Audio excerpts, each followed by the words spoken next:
Audio book वांग्मय 13 Gayatri की पंचकोशी साधना एवं उपलब्धियां, चैप्टर 4 पार्ट 3। आहार के त्रिविध स्तर, त्रिविध प्रयोजन। पिछले दिनों Britain Manchester medical research institute ने इस विषय पर शोध कार्य हाथ में लिया कि आहार का मनुष्य और प्राणियों के स्वभाव, गुण तथा प्रकृति पर क्या प्रभाव पड़ता है। इसके लिए कई परीक्षण किए गए हैं। उनमें से एक इस प्रकार था। चूहा स्वभावतः शांत प्रकृति का होता है, किसी से लड़ता झगड़ता या आक्रमण नहीं करता।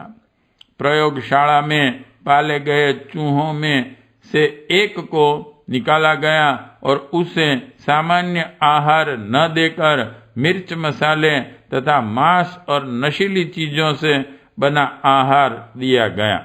यह आहार लेने से पूर्व तक चूहा बेहद शांत था, पर उसके कुछ ही घंटे बाद वह उद्दंड और आक्रामक बन गया। उसे वापस पिंजरे में छोड़ा गया तो पिंजरे के दूसरे चूहों को उस अकेले ने इस बुरी तरह सताया कि कुछ चूहे लहूलुहान हो गए। इसके बाद उसी चूहे को दूसरी बार सरल, शुद्ध और सात्विक भोजन दिया गया। इस पर भी पिछला प्रभाव तो बाकी था, किंतु चूहा अपेक्षाकृत शांत था। कई बार साधारण खाना लेने के बाद चूहा अपनी वास्तविक स्थिति में आ पाया। इस तरह के सैकड़ों प्रयोगों द्वारा इस निष्कर्ष पर पहुंचा जा सका कि जो कुछ खाया जाता है उससे शरीर का पोषण ही नहीं होता, बल्कि लिया गया भोजन मनुष्य के व्यक्तित्व बनाने में भी असाधारण भूमिका निभाता है। आत्मविज्ञान की दृष्टि से स्थूल शरीर और कारण शरीर के समान आहार के भी 3 प्रकार और 3 स्तर होते हैं, जिन्हें सत, रज और तम कहा जाता है। आहार के तम अंश से रक्त मांस बनता है। रज अंश से मस्तिष्कीय क्षमता प्रभावित होती है और सत अंश भावनाओं का निर्माण करता है। चिकित्सा शास्त्र की खोजबीन और प्रयोग विश्लेषण आहार के स्थूल स्वरूप तक ही सीमित हैं। क्या खाने से शरीर के कौन से रासायनिक पदार्थों को बढ़ाया जा सकता है और क्या खाने से शरीर में कौन से रासायनिक तत्व घटते हैं, चिकित्सा शास्त्र इतनी ही खोजबीन कर पाया है। विश्लेषण का क्षेत्र इस सीमा तक भी बढ़ा है कि मस्तिष्क पर आहार के कौन से अंश क्या और किस प्रकार का प्रभाव डालते हैं। संभवतः आगे चलकर आहार की कारण शक्ति के बारे में भी कुछ प्रयोग किए जाएं, परंतु भारतीय ऋषि मुनियों ने इस विषय पर पहले से ही विशद प्रकाश डाल रखा है कि क्या खाने से बौद्धिक प्रखरता बढ़ती है और कौन सा आहार स्वभाव तथा व्यक्तित्व की मूल परतों को स्पर्श करता है। स्मरणीय है, योग शास्त्रों और साधना ग्रंथों ने अंतःकरण को पवित्र एवं परिष्कृत करने के लिए सात्विक आहार ही अपनाने को कहा है। गीता में भगवान कृष्ण ने सात्विक, राजसी और तामसी आहार की सुस्पष्ट व्याख्या की है तथा शरीर, मन और बुद्धि पर उसके पड़ने वाले प्रभावों का भी स्पष्ट विवेचना किया है। आत्मिक प्रगति के आकांक्षी और साधना मार्ग के पथिकों के लिए इस बात का निर्देश दिया गया है कि सात्विक आहार ही अपनाया जाए और उसकी सात्विकता को भी भावनाओं का संपुट देकर आत्मिक चेतना में अधिक सहायता दे सकने योग्य बनाया जाए। भगवान का भोग प्रसाद यज्ञादि में पकाया गया चरु द्रव्य इसी प्रकार के पदार्थ हैं, जिनकी स्थूल विशेषता न दिखाई देने पर भी उसकी सूक्ष्म सामर्थ्य बहुत अधिक होती है। प्रत्यक्ष रूप में यदि आहार का मस्तिष्क और स्वभाव पर क्या प्रभाव पड़ता है यह देखना हो तो नशों के रूप में देखा जा सकता है। हल्का या तेज नशा मस्तिष्क पर अपना कैसा प्रभाव छोड़ता है यह सुस्पष्ट है। सामान्य स्वस्थ मनोदशा में लोग बहुत कम अपराध कर्म करते हैं, जबकि शराब पीकर या अन्य तेज मादक द्रव्यों का सेवन कर ज्यादातर अपराध होते हैं। प्रायः सभी अपराधी शराब, चरस, गांजा जैसे मादक द्रव्यों के आदी होते हैं। शरीर विज्ञानियों के अनुसार हल्के से हल्के मादक द्रव्यों का सेवन भी शरीर पर विषाक्त प्रभाव छोड़ते हैं। मस्तिष्क को कुंठित कर देने वाले नशे जिस प्रकार अपना हानिकारक प्रभाव दिखाते हैं, उसी प्रकार ऐसे रसायन भी ढूंढ निकाले जा रहे हैं। उसी प्रकार के अविकसित अंगों में पुनर्जीवन भर सकते हैं। नशेबाजी के ठीक विपरीत प्रकार की यह रचनात्मक दिशा हुई। पश्चिमी देशों में इस विषय को लेकर काफी खोजबीन हो रही है। अमेरिका के वाल्टीमीटर शहर के एक स्कूल में 52 विद्यार्थियों को स्मार्टी पिल्स नामक दवा 1 महीने तक खिलाकर देखा गया। 1 महीने के बाद उनके मस्तिष्क की परीक्षा की गई तो पाया गया कि इस थोड़ी सी अवधि में उन छात्रों की मस्तिष्कीय क्षमता पहले से अधिक बढ़ गई थी। मिशिगन विश्वविद्यालय के जीवशास्त्री ने मस्तिष्क पर आहार का प्रभाव जांचने के लिए मनुष्येतर प्राणियों पर भी प्रयोग किए हैं। उक्त जीवशास्त्री डॉक्टर बर्नार्ड एग्रानॉफ ने अपने प्रयोग के दौरान मछलियों की खुराक में फेरबदल उन्हें चतुर और भुलक्कड़ बनाने के सफल प्रयोग किए। डॉक्टर बर्नार्ड के अनुसार आहार में प्यूरोमाइरिन नामक प्रोटीन मात्रा के घटने बढ़ने से मस्तिष्क की क्षमता भी घटती बढ़ती है। 10 वर्षों तक लगातार प्रयोग और परीक्षण करने के बाद कैलिफोर्निया यूनिवर्सिटी के मनोविज्ञानी रिचर्ड थापसन इस निष्कर्ष पर पहुंचे कि बुद्धि दैवी वरदान नहीं है, उसे मानवीय प्रयत्नों से घटाया बढ़ाया जा सकता है।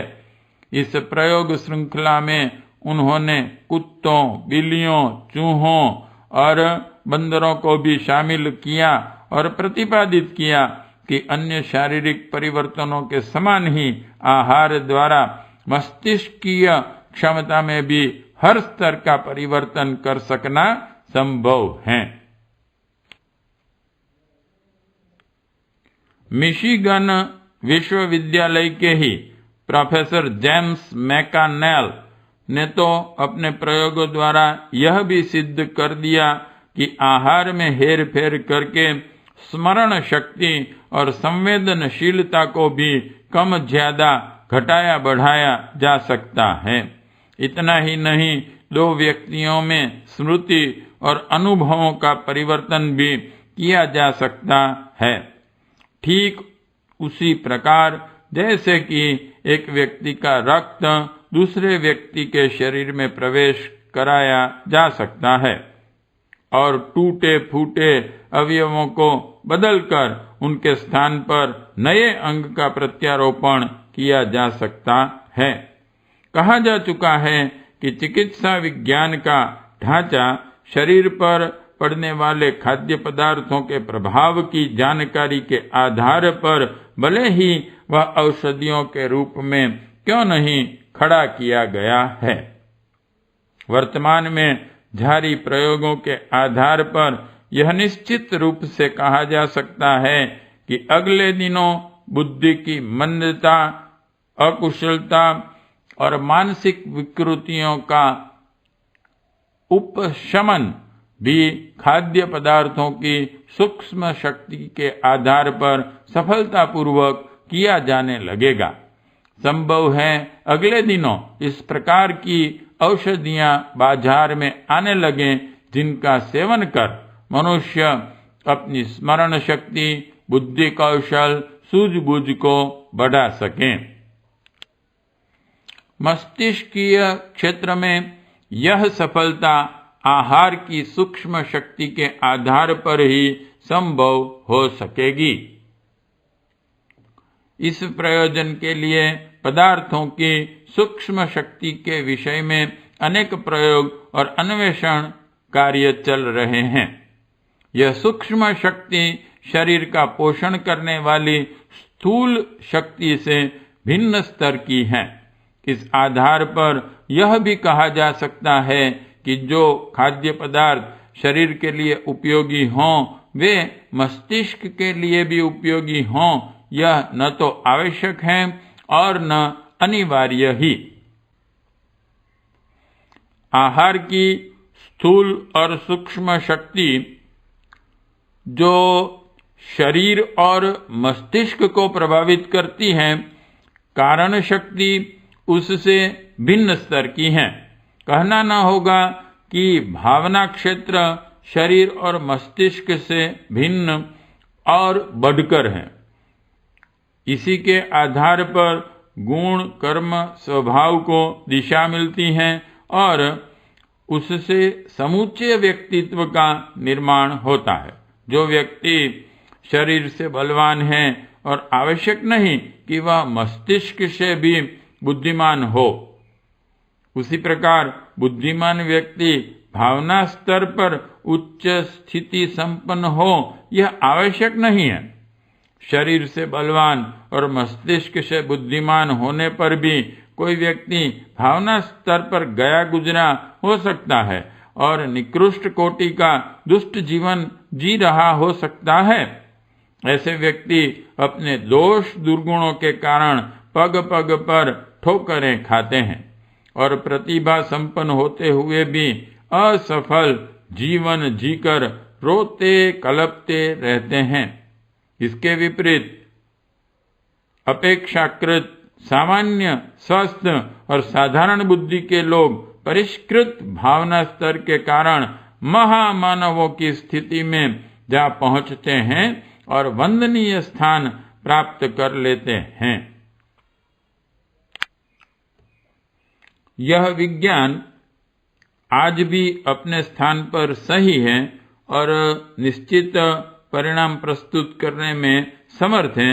यह बात अलग है कि वह विज्ञान लुप्त हो गया है, पर उपलब्ध प्रमाणों के आधार पर यह तो पता चलता है कि इस शक्ति के विकास में खाद्य पदार्थ की कारण शक्ति का भी सफलतापूर्वक उपयोग किया जाता था। पिप्पलाद ऋषि ने इसके लिए पीपल के फल खाकर निर्वाह किया था और इसी कारण पिप्पलाद ऋषि कहलाए। औदंबर ऋषि का नाम भी इसी आधार पर पड़ा है कि वे औदुंब फल यानी कि गूलर का फल खाकर ही अपनी जीवन यात्रा चलाते थे। केवल मूंग ही खाकर निर्वाह करने के कारण मौदगल ऋषि का नाम मौदगल पड़ा। यह खाद्य पदार्थ भी विशिष्ट उपचारों से अभिमंत्रित किए जाते थे ताकि उनकी कारण शक्ति विशिष्ट रूप से उभरकर आ सके। यज्ञ विज्ञान के अनुसार विशिष्ट अग्निहोत्र में विभिन्न प्रयोगों द्वारा हवन सामग्री को परिष्कृत और अन्न को संस्कारित इसलिए किया जाता है कि उनकी कारण शक्ति का उपयोग किया जा सके। आत्मिक प्रगति के लिए की जाने वाली सभी साधनाओं में आहार की कारण शक्ति को विकसित करके उसके उपयोग का विधान है। इस संबंध में उपेक्षा बरती जाने से आत्मबल संवर्धन के लिए किए जा रहे साधनात्मक प्रयोगों में यत्किंचित ही सफलता मिलती है, जबकि आत्मबल का अभिवर्धन ही मनुष्य की सबसे बड़ी सफलता है और वही सबसे मूल्यवान संपदा भी। यदि यह पूंजी अभिष्ट मात्रा में विद्यमान हो तो मनुष्य लौकिक दृष्टि से और आत्मिक दृष्टि से सर्व प्रकार सफल हो सकता है। उसमें इतनी शक्ति आ जाती है कि वह अपना आत्मिक उत्कर्ष करने के साथ साथ सिद्ध पुरुषों की तरह अपनी नाव में बिठाकर असंख्यों को पार कर सकता है। इस संदर्भ में आहार शुद्धि की सतोगुणी कारण शक्ति की उपयोगिता संदिग्ध ही नहीं, उपयोग अनिवार्य भी है। मनुस्मृति में साधकों के लिए भक्ष्य अभक्ष्य आहार की लंबी सूची बताई गई है और कहा गया है कि आत्मिक प्रगति के इच्छुकों को अभक्ष्य आहार अनजाने में भी नहीं करना चाहिए। अनजाने में हुए अभक्ष्य भक्षण का प्रायश्चित विधान करते हुए कहा गया है, अनजाने में उपरोक्त अभक्ष्य भोजन कर लेने पर कृच्छ, शांतपन अथवा चांद्रायण व्रत करना चाहिए। मनुस्मृति 5/20। उच्च स्तरीय साधना विधान में आहार विहार के ये कड़े नियम इसलिए बनाए गए थे कि साधक आत्मिक प्रगति के पथ पर निर्बाध गति से बढ़ता हुआ रह सकें। खेद है कि प्राचीन काल के तत्वदर्शियों द्वारा जो प्रयोग किए गए थे वे अब प्रायः लुप्त ही हो गए हैं। मात्र उनकी छाया छूट-फूट कर्मकांडों के रूप में खंडहरों की तरह जहां तहां अपनी कुरूप और विद्रूप स्थिति में पड़ी दिखाई देती हैं।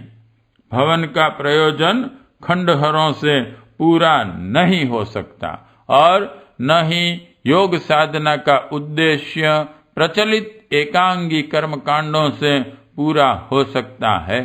यही कारण है कि मात्र शरीर श्रम और वस्तु समुच्चय के आधार पर योग के नाम की जो लकीर भर पीटी जाती रही है उसके उत्साहवर्धक सत्परिणाम सामने नहीं आ रहे हैं। उसके लिए तो पदार्थ की अल्पाहार की कारण शक्ति को भी समझना और उपयोग में लाना पड़ेगा। पार्ट 3 समाप्त।